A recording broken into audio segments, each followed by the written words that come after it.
Good morning, guys. Good morning, guys. I hope everyone's doing well.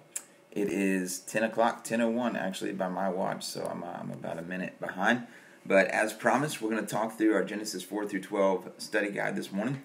And so I'm looking forward to that. And, as we said from the beginning, there's a lot that happens in the first couple of chapters of Genesis that is so important for us to understand if we're going to understand everything else that happens in the Bible. And here's the reality. You open up the Bible and read a passage, and it's not always that easy to just completely understand what's happening. And so I think it's super important for us to get the best possible framework that we can in order to understand what's being said in God's Word. Because here's the thing. This is the instructions for life. This is what sets out the plan that God has for everything that happens in creation, including and especially for your life. And so that's why this is so important. All right, so last week we looked at Genesis 1 through 3 in those foundational chapters. This week we're going to look at Genesis 4 through 12. Now, this morning I woke up, I'm going to be honest, and I realized, oh my word, I've got to go on Facebook Live at 10 o'clock. And so that set in motion a whole list of things that had to happen that haven't happened in days. I thought to myself, people are going to see me. I'm going to have to wash my face. So I've had a busy morning just getting ready for this. I thought I might even brush my teeth. See there? All right. Put on one of my nicer t-shirts. I even have shoes on. I'm kidding. I don't have shoes on. I can't lie if I'm about to lead a Bible study. But I am excited about this, and I have gotten ready for this. And we'll post it after this is over so other people can catch it if they missed. But let's go ahead and jump in. The basic idea here is that we're just going to talk through the study guide that we posted earlier in the week. And so Genesis 4 through 12. Now, a lot happens in Genesis 4 through 12. You guys remember Noah? You've heard about Noah? Well, he falls within this little window. You've heard of Abraham? Well, we get introduced to Abraham in this little window. You've heard of Cain and Abel? They're in here. You've heard of the flood. That happens. Tower of Babel. That happens. There's a lot that happens in Genesis 4 through 12. And all of it is absolutely crucial for us to understand exactly what it is that God's doing in this world. This is His world. He created it. He has a vision for it. And the only way we're ever going to understand that vision is if we look at the things that He's been doing and look at the things that He's been saying all throughout history. And the amazing thing is that we have a record of the things that God has been doing and saying all throughout history. Absolutely amazing. So welcome Babs, Janelle, Jeff. Glad to have you guys on with us. I'm just going to jump in. And like I said, we're just going to talk through the study guide from start to finish. So we're in Genesis chapter 4. And the first question that I had is, what happens at the very beginning of chapter 4. What happens at the very beginning? Well, it says this. Now Adam knew Eve, his wife, and she conceived and bore Cain, saying, I have gotten a man with the help of the Lord. All right? Now, what's so significant about that? It's just a very, very simple verse right there. It says, basically, Adam and Eve did what married people do, and they had a baby. It's like, that happens all the time. It's not a big deal. It's a very big deal. Why? Because God says this was part of His plan for creation. And so already here in chapter 4, they're stepping in and experiencing and getting on board with, even after the fall, there's still the possibility for getting on board with God's vision for this world. That's pretty amazing. That's pretty encouraging, actually. Genesis 4 verse 1 should encourage us in a huge way. After the sin, after the first sin, after the fall, Adam and Eve can still partake in God's vision for this world. That's what I get out of verse 1. I think that's pretty amazing. So the connection is they're able to do some of the things that God had created them to do, even in a fallen world. Now, here's another very important connection. God had said something to Eve in Genesis 3:15. That's really, really important and really, really significant. So if you didn't catch last week's, I'll just tell you, He says, I will put enmity between your offspring and her offspring. He shall bruise your head, and you shall bruise his heel. This is the first mention of the gospel in all the Bible. What's up, Amanda? We got Kelly on. Welcome, guys. first mention in the gospel in the whole Bible. It's called the proto-evangelion. All right, that's a really cool, important word. If you can learn that and just say it in some sort of Bible context, you don't have to explain it. You just sit back and go. All right, so if you can do that, I would encourage it. I try to do it a lot. But Genesis 3:15 is actually super, super, super important for us understanding what's happening in the Bible, because it's there that God promises one day an offspring of the woman. Proto something. I'll type it in later. There God says one day a descendant of the woman is going to conquer evil. So when Eve has a baby in Genesis 4 chapter 1, what do you think she might be thinking? God just promised in Genesis 3:15, your offspring will conquer evil. Her life had just been completely derailed by evil. Don't you think she might be pretty excited to find this offspring that's going to conquer evil? Like, there's probably a sense of anticipation in Eve. When she has a baby, the reader should go, oh, Eve's probably wondering, is this him? Is this the offspring? So what happens with Cain that answers that question for us? Does he conquer evil? No, he's conquered by evil. He's not the guy. Well, what about Abel? She has Abel. Is Abel the guy? No, Abel gets killed. He's not the guy. All right, so Genesis 4:1 sets us up to begin to anticipate who is the offspring of the woman who's going to conquer evil. That, as the reader, if we're going to really understand God's story, that's what we should be thinking about when we look at Genesis 4:1. Okay, so let's jump to verse 26, because verse 26 is really, really significant as well. And it says this, at that time, the very last verse, the very last sentence in chapter 4, at that time people began to call upon the name of the Lord. That's probably really, really interesting to me. At that time people began to call upon the name of the Lord. And so there's this sense of distance and desire that we see humanity is experiencing. Man, evil is multiplying. Cain kills Abel, and then this guy named Lamech says, hey, Cain did that, I'm going to do this. So there's an escalation of sin, and at the end of chapter 4, one chapter removed from the fall, humanity's already going, God help! God help! They feel the desperation that sin brings into our lives. And people began to call on the name of the Lord. There's a distance between God because they've been kicked out of the garden. There's still some interaction. As you read, people are still talking to God, which is really fascinating after the fall. But there's more of a distance, and yet we see this desire to be with God, to know God, to have help from God. People begin to call upon the name of the Lord. All right. And then jump to chapter 5. Chapter 5. Now this is very important hermeneutics for us. Hermeneutics just means the ability to interpret the Bible correctly. It's the art of interpreting the Bible correctly. So something happens in chapter 5 that we should really pay attention to. All right, so the question I had on the study guide was, what was the key word in chapter 1? What was the key word in chapter 1? Type it in if you know. There was a key word that got repeated a lot in Genesis chapter 1. God created something, and he saw what? What observation did God make about his creation all through chapter 1? I've really put myself out there right now asking you to type it in, and I got nothing. So we got a growing sense of insecurity on this end of the live feed, just so we're all clear with what's going on. All right. What was the key word in chapter 1? I know you're all working really hard. There it is. Good. It was good. It was good. It was good. So this key word is repeated. So that's important for us to understand. Repetition is something we really need to pay attention to in the Bible. All right, there they are. They're flooding in now. Thank you, guys. Whew, I was sweating over here. Now, what is the key word in chapter 5? If you did the study guide, if you read this, if you looked at it, there's a word that keeps being repeated all through chapter 5. So I'm just going to read a little bit of this. In chapter 5, verse 5, it says, thus all the days that Adam lived were 930 years, and he died. Seth lived 105 years. He followed Enosh. Seth lived, after he followed Enosh, 807 years, other sons and daughters. Thus all the days of Seth were 912 years, and he died.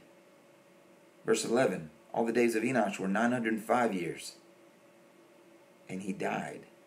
Verse 14, all the days of Kenan were 910 years, and he died. Verse 17, and he died. Verse 20, and he died. What's happening to all these people? Part of God's creation, a beautiful part of God's creation, the only part of God's creation that bears his image. What's happening to all of them? He died. He died. What does it tell us? It tells us that when God said, "The day you eat of it, you shall surely die," he was serious. He meant that.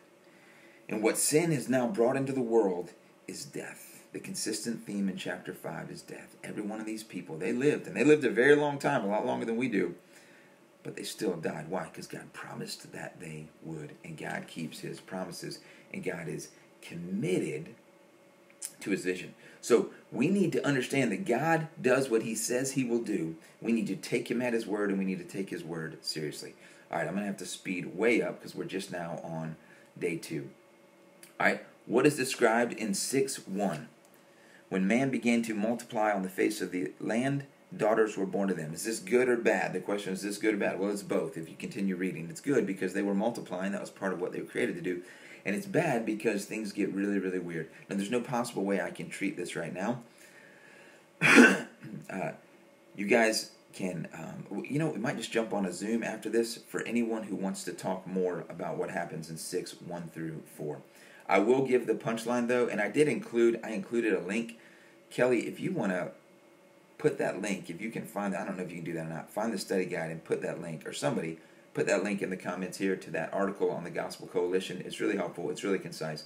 But I'll give you the punchline. I do think that this passage describes fallen angels possessing humans, having relations with women, and producing offspring. Super, super weird. It's in the Bible. We have to understand that a lot of weird things happen in the Bible, but the weirdest one of all is Jesus rising from the dead. And I believe that happened. So I can believe anything else that happens in the Bible. All right, so reference that article. Connect with me later if you want to talk more about 1-4. But the key verse of all that, by the way, I think the key verse or the key point of all that is verse 5, where it says, "The Lord saw that the wickedness of man was great in the earth, and that every intention of the thoughts of his heart was only evil all the time." What a terrible description of humanity. Wickedness was rampant, and so God was going to do something about it. All right, so we see them multiplying in 4 verse 1. We see them multiplying in 6 verse 1. What was man supposed to multiply? God's image. What is man multiplying in the earth? Wickedness. But God is committed to his vision for this world. And so what does he do? God judges sin. And so again, the whole narrative of the flood has to be placed in the larger context of what God has already said about this world, his vision, what he's committed to, and what will happen to humans who are not committed to what God is committed to. What will happen? Death. And he died, and he died, and he died, and he died. And what's going to happen in chapter 6 and 7 and 8? More death. Why? Because God's committed to his vision. God is committed to what he said this world is going to be about. Okay, so let's jump to day 3. All right, so this was Genesis 8 through 9:17. So let's look at chapter 8. Something is said in chapter 8, verse 1, that is really, really, I think, encouraging. Chapter 8, verse 1 says this: God remembered Noah and all the beasts and all the livestock that were with him in the ark. And God made a wind blow over the earth, and the waters subsided. All right, now, what little phrase is in that verse that is very, very encouraging? All right, I could jump to 8:21 and read again. And when the Lord smelled the pleasing aroma, the Lord said in his heart, I will never again curse the ground because of man. So what's encouraging about that? God remembers, and God makes promises. Those are really, really encouraging things to me.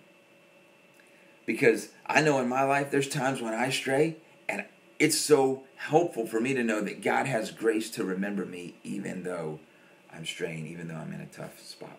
And so God remembered them, and God had grace. Grace is actually a huge theme in the whole flood narrative. Now, most of us think, it seems like judgment is the key theme in the flood narrative. Well, what was so amazing about the flood, I think, is not that everything else died, but that some people were saved. That's the most amazing thing about the flood, is that God chose to save some. Why? Because he was committed to have his image multiplied throughout the earth. And how was God's image going to be multiplied throughout the earth? What was his plan? What was the plan for God to multiply who he is, a picture of himself, his goodness all throughout the earth? What was the plan? Who was the plan? It was humans. God's committed to that plan. How do we know? Because he saved some humans in order for his vision for creation to continue. And I think that's the biggest thing, one of the biggest things to take out of the flood narrative. God's serious about what he has said about sin and death, and God's also committed to his vision, to using humans to fill the earth with his glory. All right, so then we see in verse 8, chapter 9, verse 8, then God said to Noah and to his sons with him, behold, I establish my covenant with you and your offspring after you. Now, verse 8 through 17 introduce a new word, a word that has not been used in the Bible up until this point. So anytime you see an important word, and it's the first time it's been used in the Bible, that's a really, really important time to pay attention and go, ooh, what does this mean? All right? The word covenant is a new word that's used right here in chapter 9. And it's actually used 7 times between verse 8 and verse 17. So what is a covenant? Well, there's a lot that can be said about this. Very simply, a covenant is God's promise to act in a certain way in accordance with his character and committed to his vision. All right? So that's maybe not the best definition. That's the definition that I'm going to give. You can do more research on this. Again, I recommend to you the Gospel Coalition website. A lot of good articles on there. A covenant is a promise of God to act in accordance with his character and committed to his vision for this world. And that's what God is doing here as he explains this covenant to Noah. And the biggest part of this covenant, again, is a picture of grace, and it's God promising that he will never again destroy the world with a flood. And so every time it rains and the sun and the moisture is just right, we see a reminder in the sky of that covenant. We see a rainbow. And that's what God describes here, right there in the middle of chapter 9. Okay, so now we jump to day 4. All right, we're getting there. We're on day 4. We'll spend a little more time on day 5. Day 4 was to read Genesis 9:17 through 11:9. So some pretty interesting things happen here. So God's hit a massive reset button on creation and on humanity with the flood. How is this working out?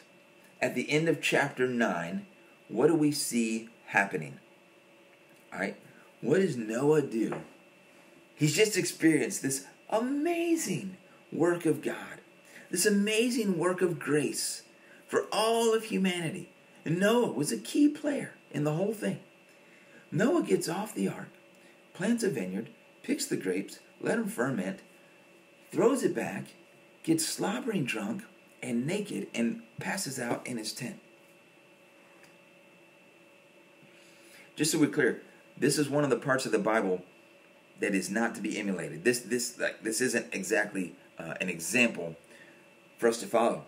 But what does this tell us about humanity? All right, how are we doing? We got the reset button. Okay, got rid of all them. We got Noah and his family. They're going to be righteous. Moving forward, things are looking up. It's going to be great. God has repeated, by the way, this is important. Let me jump back for a second. God has repeated the first Great Commission. That's what I call Genesis 1:28 in 9:1, to be fruitful and multiply and fill the earth. So God repeated that as if to say, hey, my vision for creation, it's still on. We're still doing this thing. We're still going to fill the earth with little images, little pictures of the Creator and his goodness. So that was in chapter 9, verse 1, and then again in verse 7. So again, the reader ought to have this idea that, all right, we're moving forward. We're still going to do this. And then we see Noah passed out drunk and naked in his tent. Yeah, Jeff, right. Broken and still broken.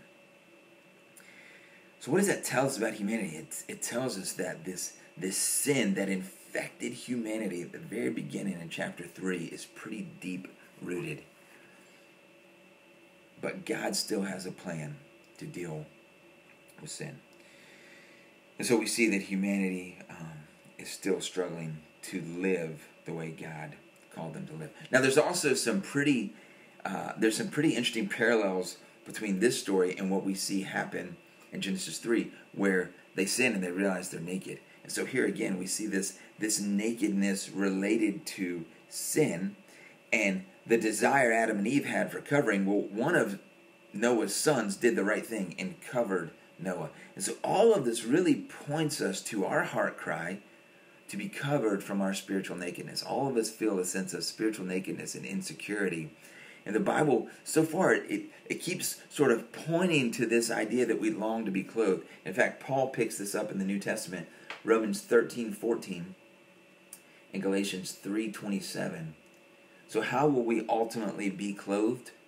Well, God painted a picture of it in Genesis 3:21, pointing forward to the Messiah who will clothe each one of us. And that's what Paul picks up there in Romans 13:14 and Galatians 3:27, if you want to check those out.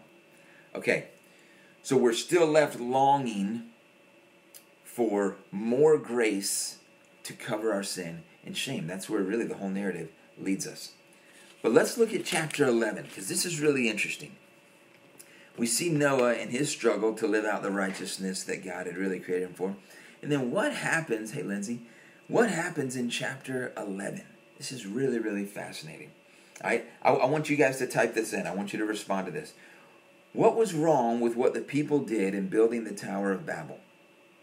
All right, so Genesis 11, 1 through 4, just explains very briefly what people were doing. And there was two things they said that they wanted to do. Actually, one thing they didn't want to do and one thing they did want to do. What happens in Genesis chapter 11, 1 through 4, and what's wrong with that? I'll give you just a minute, and I'll try to keep saying stuff to fill the video. But I'd love for somebody to type in, what was wrong with the people building a tower? I'll read it while you guys try to type in what was wrong with this. Now the whole earth had one language. This is Genesis chapter 11, verse 1. And the same words. And as people migrated from the east, they found a plain in the land of Shinar, and they settled there. All right. They wanted to show how great they were. All right, Janelle, good. So that's one thing that was wrong with this. There's something else very specific that they said. And they said to one another in verse 3, come, let us make bricks and burn them thoroughly. And they had brick for stone and bitumen for mortar. Then they said, come, let us build ourselves a city and a tower with its top in the heavens. And let us make a name for ourselves. All right, that's what Janelle just pointed out. They wanted to show how great they were. Let us make a name for ourselves, lest we be scattered over the face of the whole earth. So verse 4 contains both things that were wrong with what they were doing in building the Tower of Babel. One was that they wanted to make a name for themselves. All right, Jeff, yeah, they're prideful to think that they could reach up to the heavens. But then the other piece is, and this is what points us back to Genesis 1:28. So many things connect back to Genesis 1:28. God said, be fruitful and multiply and fill the earth. What's required to fill the earth? You got to move. You got to scatter. But they said, let's just hunker down right here and build this big tower in our own city, and let's all stay together so that we won't be scattered over the face of the whole earth. This is in direct rebellion against what God created them to do. So one, make a name for themselves, and two, to not be scattered over the face of the earth. The very thing God created them for and told them to do. And these people would have known that tradition that went all the way back to Adam and Eve. And so they're rebelling against God. God's plan was for his name to be great and for people to carry his great name all over the face of the earth. They said, no, we want our name to be great and we want to stay right here. That was the major problem with the Tower of Babel. So how does God see this tower? They thought their tower was so big and impressive. How does God see it? Well, it says, let us go down to see this tower. So God's kind of making fun of them. Like, Good work, guys. I can't even see it from up here. I'm going to have to travel down just to get a look at it.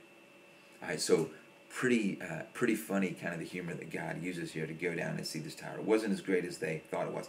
And so just a time out there, oftentimes, and I know we probably don't mean to, but oftentimes we launch out to build ourselves a tower. Some big, tall thing that's going to make our name great. And God can't even see it. He's like, look, my story is bigger than your story. I want you to get on board with my story. My name is bigger and greater than your name. I want you to live for my name. And so there's a great lesson for us to take away from the Tower of Babel, because each of us have done this in some way or another. Okay, let's jump to day 5. Here we are, day 5. What happens on day 5? First question is, what do you notice about the ages in Genesis chapter 11? All right, so we already we already talked about in chapter 5 how it says, and he died, and he died, and he died.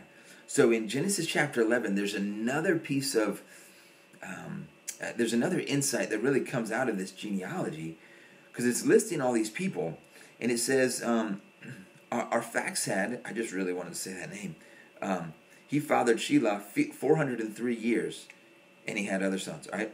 And then Eber was 403 years, and then this other guy was 430 years, and then this guy was 207 years, and then Nahor was 200 years, and then 119 years.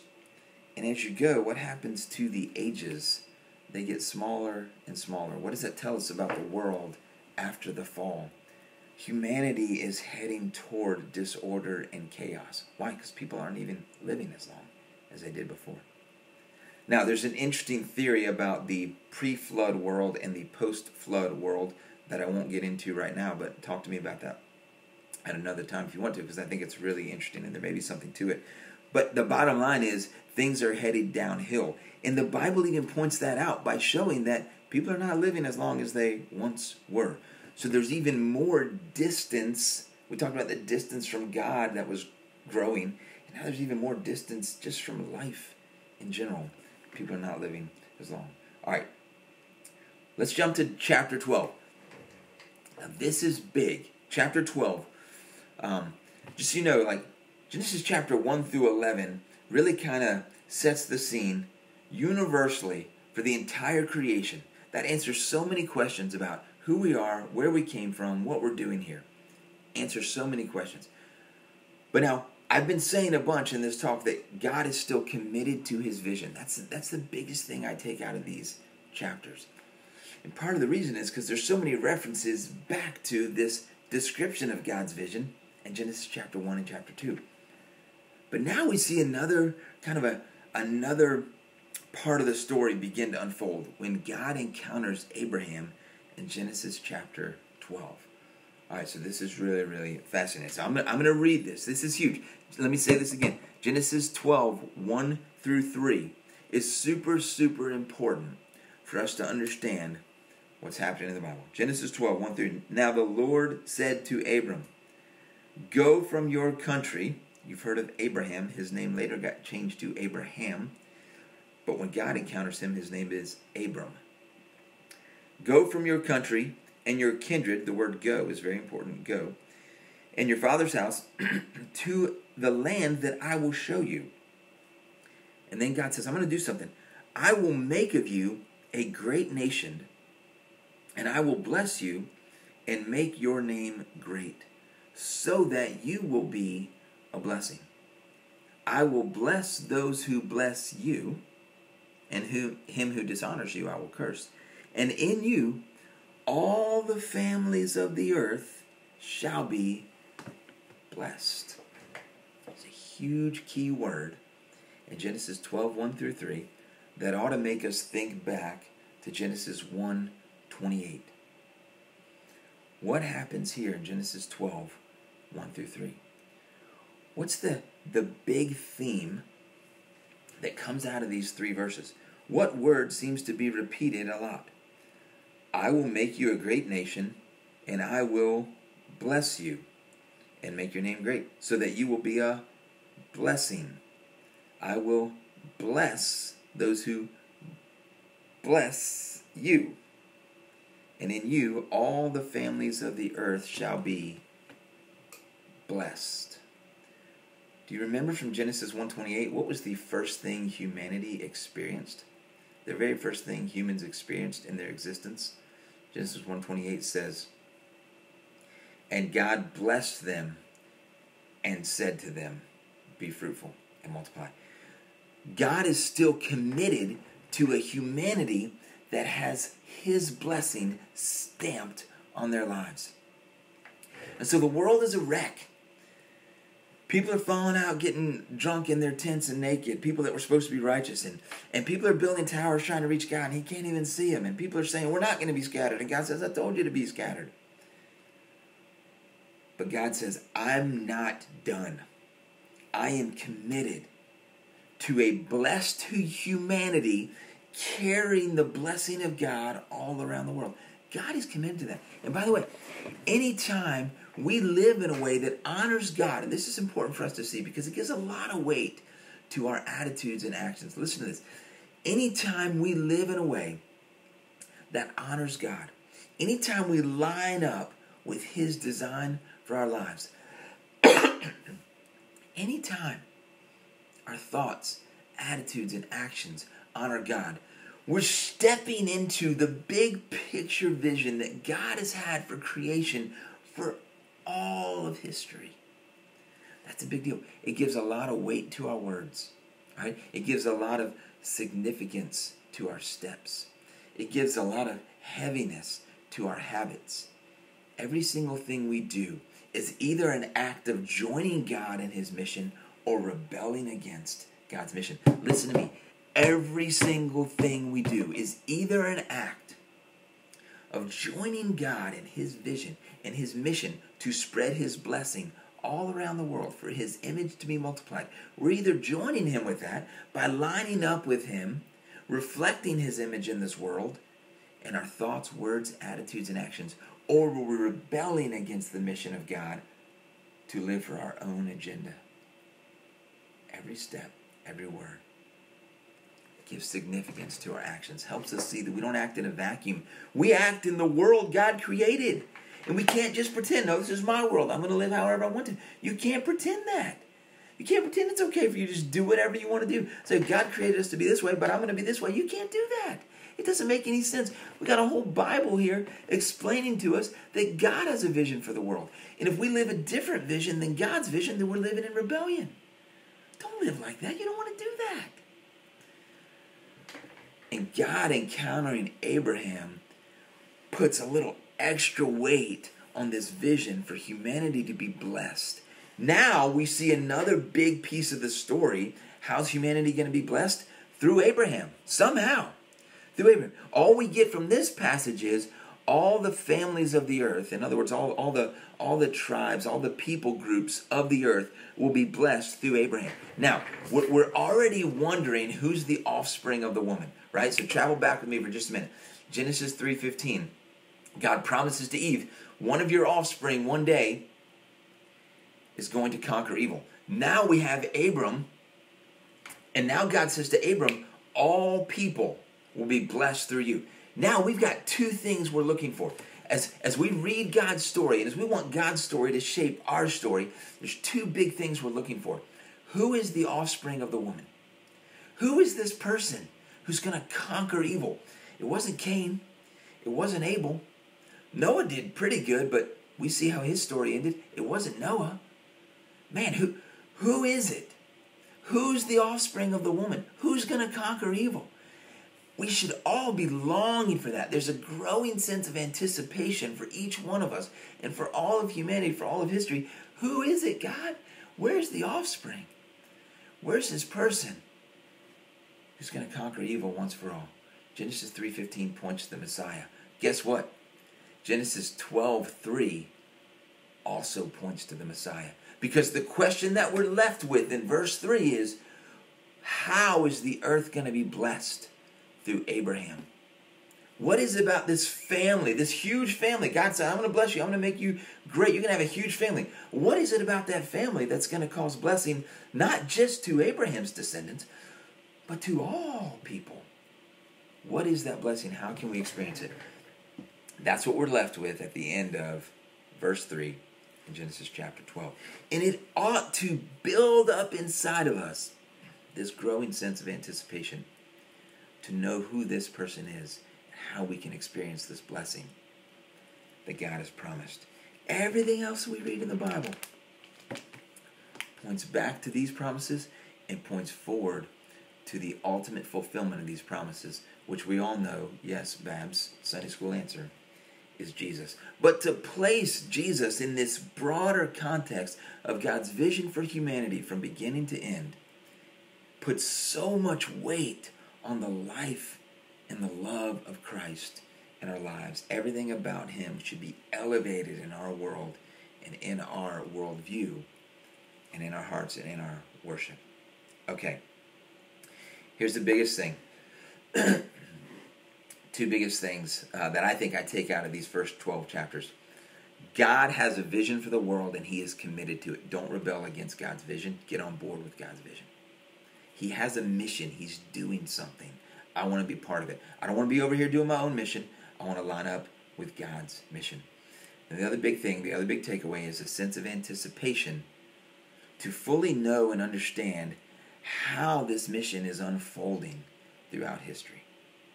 How is it unfolding? I can't be a part of it if I can't learn how to recognize how it unfolds.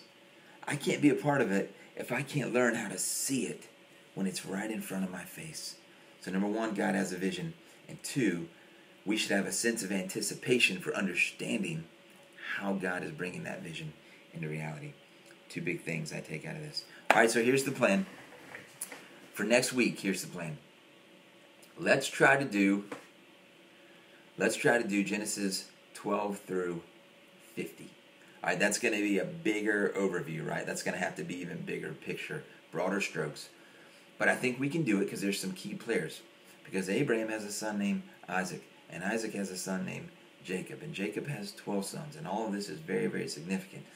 And from one of those sons, a promise is made that there's going to be a king one day. And so all of this is super, super important to set up the rest of the story. So next week we're going to try Genesis 12 through 50. I'll work on that study guide today and tomorrow. I'll have it posted by Monday morning. So if you want to rock and roll with it on Monday morning for your reading, you can do that. All right, here's what I want to do right now. I'm going to try this. I know we got some people that just jumped on. And, of course, we'll have this posted later so that you can go back and watch it. I'm going to put in the comments a link to a Zoom call. And just for a few minutes, if anybody wants to jump on and elaborate on any of the things that we had to go over very quickly and didn't have time to really dig in on, like I said, I'm gonna jump on and post. I'm doing this right now. I'm gonna post a Zoom link in the comments on this feed, and if you want to click that link, jump into a Zoom call with me, and we'll discuss more of that. I'll hang out in there for a few minutes. If no one shows up, all good. I'll go get another cup of coffee. All right. You guys, thanks so much for jumping on, and let's continue to invest our time in God's Word. Let's continue to elevate His Word in our lives. See you guys soon.